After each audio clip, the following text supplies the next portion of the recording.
This is textbook authoritarian takeover 101. I knew I should have taken that class. And not majored in submissive liberal crying 101. We all know Rachel Maddow has a flair for the dramatic, especially when it comes to criticizing Donald Trump. Some of the boldest and most controversial claims in recent memory have come straight from her MSNBC desk. If you've ever wondered when Jon Stewart might finally speak out, the wait is over. Stewart just delivered a scathing reality check that has the internet buzzing. And yes, we've got all the clips.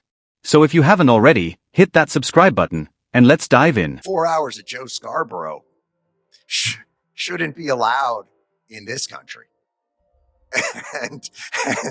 and then like Rachel Maddow, like it's schizophrenic at times. Like, yeah, I do think there should be some semblance of an idea that, look, they're kicking progressive ass right now. And if progressives don't organize their media, their think tanks and all that, it's going to continue to happen. It's 4 straight hours of Joe Scarborough. Some would argue that alone should be a violation of national broadcasting standards. This is textbook authoritarian takeover 101. I knew I should have taken that class. And not majored in submissive liberal crying 101. Jon Stewart made some sharp, and let's be honest, much needed, observations about Joe Scarborough and MSNBC as a whole, which I'll break down later in the video. But first, let's talk about what he said about Rachel Maddow, because it was brutal. Stewart didn't hold back. He called her show schizophrenic, and he didn't just mean chaotic. He meant it feels like she's in her own echo chamber, inventing narratives and then reacting to them as if she's having a conversation with herself. Think about that. TV is supposed to be a form of communication. There's a message, a connection. You speak, the audience responds.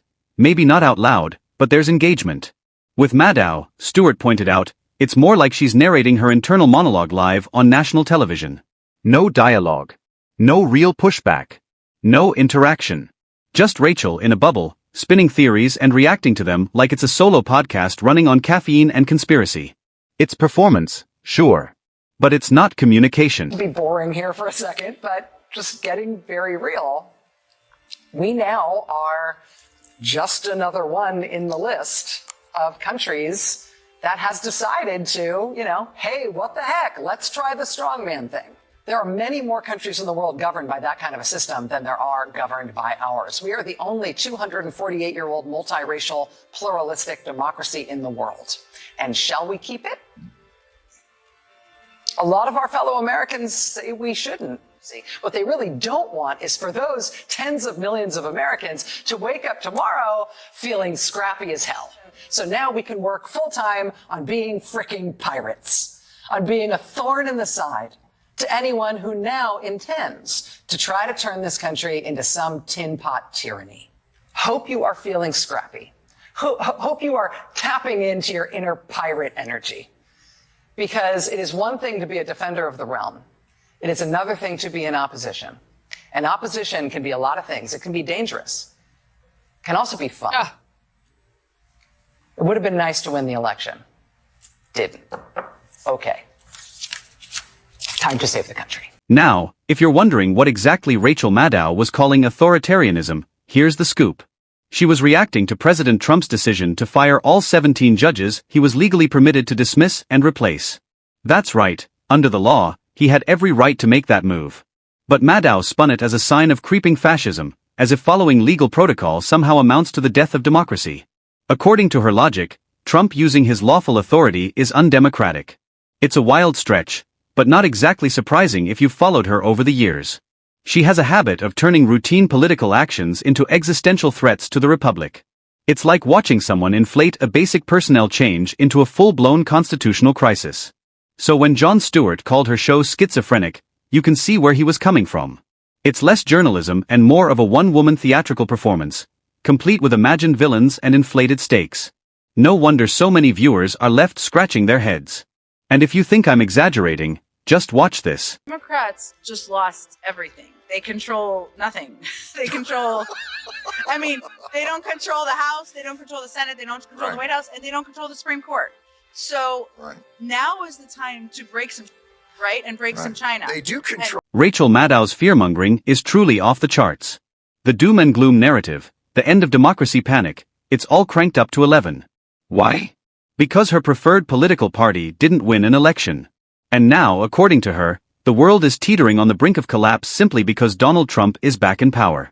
This kind of hysterical rhetoric isn't just exhausting, it's deeply polarizing.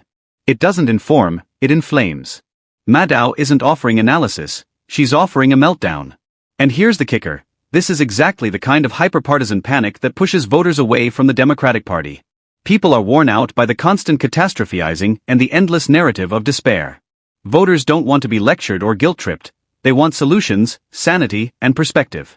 But when someone like Maddow frames every election loss as the fall of Western civilization, it only widens the gap between liberal media and everyday Americans. It's no surprise that more and more independents, and even some moderates, are walking away. She is stomach churning, isn't she? It could be, you're in danger. What are you going to do with your 10 houses and your tens of millions? My God, you better start preparing. You should start getting the medication kits and the food right now. Store away. Trump is coming for you, Rachel. Jeez, could be fun. Could be fun. Oh yeah, who would ever know what it's like for MSNBC to be in the opposition? Oh wait, Russia. When figures like Jon Stewart, Jen Psaki, and even Bill Maher start roasting their own party, you know things have hit rock bottom. These aren't fringe critics, they're established voices within the liberal sphere, and yet even they can't ignore how far the Democratic Party has drifted from reality. Sadly, networks like MSNBC, and especially Rachel Maddow, have played a major role in that decline. Instead of focusing on what their candidates actually offer, they've spent years obsessing over one thing, attacking Donald Trump. Maddow, in particular, has turned it into an art form. Night after night rolling dramatic compilations of Trump clips, often stripped of context, then building entire narratives around them, turning molehills into mountains. It's not journalism, it's theater.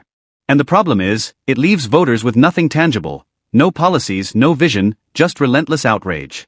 That strategy might work for clicks, but it's a losing game at the ballot box.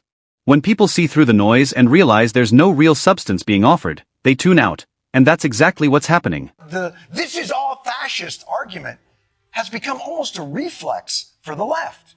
Donald Trump promised to be a dictator on day one, and he's carried that forward through the entire week. 5 days into this administration, the abuse is already rampant. On a fascism scale of 1 to 10, with 10 being peak fascism, how would you rate Trump's first week?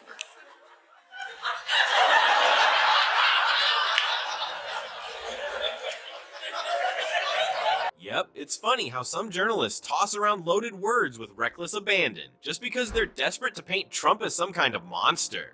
Facts take a backseat to drama when outrage sells and the narrative matters more than the truth. I would say it's not fascism. Do I not understand what fascism is? Republicans control the House, the Senate, the executive, and the judiciary. It's downright stomach-churning to listen to someone like Rachel Maddow exhibit what can only be described as full-blown Trump derangement syndrome. These elite media figures operate in a carefully curated bubble, completely disconnected from the daily struggles of working-class Americans. While they sip lattes in air-conditioned studios, millions of people are grappling with rising grocery bills, unaffordable rent, and the crushing weight of inflation that spiraled out of control during the final years of Biden's presidency. And yet, while everyday Americans were tightening their belts, Maddow was sharpening her knives, not for the politicians responsible for the economic mess, but for Donald Trump. It's not hard to see why. Her comfortable six-figure lifestyle depends on keeping a narrative alive, one that deflects blame and keeps the outrage machine running. For her, criticizing Trump isn't about truth or accountability, it's about ratings, influence, and job security. It's performance dressed up as journalism. And if she ever dared to speak honestly about the real hardships facing average Americans, she'd risk alienating her base, and worse, her paycheck. Know your trick, Madam Pirate, when you're in the opposition, your nobility in your efforts to save the country, you fucking lie. That's what you do. You lie every day. And then you play the victim. What a ridiculous person. She is such a great example of what happens to these media people. It's funny how some journalists casually throw around loaded terms with reckless abandon, all in a desperate attempt to paint Trump as some kind of monster. Facts take a back seat to drama when outrage sells, and the narrative becomes more important than the truth. Rachel Maddow doesn't know any of that. She doesn't know any of that. She's made so much money. She's lost her tether to real people. She thinks the whole world is the New York Times. Stewart goes on to explain that just because Republicans currently hold power over multiple branches of government, it doesn't automatically make Donald Trump a fascist. Power in this case isn't seized, it's granted through the democratic process. American citizens voted these officials into office. It's not some sinister plot or authoritarian takeover, it's the Constitution in action. The system was designed to reflect the will of the people, even when that will doesn't align with the preferences of coastal elites or cable news pundits. Suggesting that the mere presence of Republican leadership equates to fascism is not only misleading, it's intellectually dishonest. It diminishes the true meaning of the word and disrespects the voters who exercise their rights within the framework of our democratic republic. Disagreeing with the outcome doesn't give anyone the license to rewrite the rules of engagement or smear their opponents with baseless labels. Rachel Maddow's mountain of misleading narratives and half-truths could fill an entire room, maybe even a network studio. Yet somehow, she still manages to position herself as the victim, as if Donald Trump is the root cause of all her problems. It's like a reality show, really, a carefully crafted act meant to stir emotions and deflect accountability. What's particularly telling is her silence, or rather, her selective outrage, during the Biden administration. As inflation soared, the border crisis worsened, and international tensions escalated, Maddow barely seemed to notice.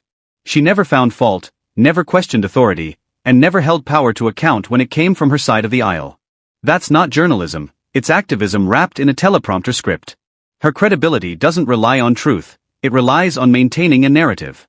And the moment that narrative is threatened, she retreats to the same tired tactic: blame Trump. Maybe Megyn Kelly is right. Rachel Maddow may have truly lost touch with reality at this point. It's not just political bias, it's like she's broadcasting from an alternate universe. Her worldview seems hermetically sealed, untouched by dissenting opinions or inconvenient facts. And perhaps it will take voices like Jon Stewart or Bill Maher, fellow liberals who haven't completely surrendered to tribalism, to snap her out of it. Both men, while left-leaning, have shown flashes of independent thinking and a willingness to criticize their own side. A hard dose of unscripted, unapologetic honesty from them might be the only thing that cuts through her carefully constructed echo chamber. And that brings us to the end of today's video. If you enjoyed our blunt take on Rachel Maddow's apparent hypocrisy, hit the like button and subscribe to this channel for more videos like this.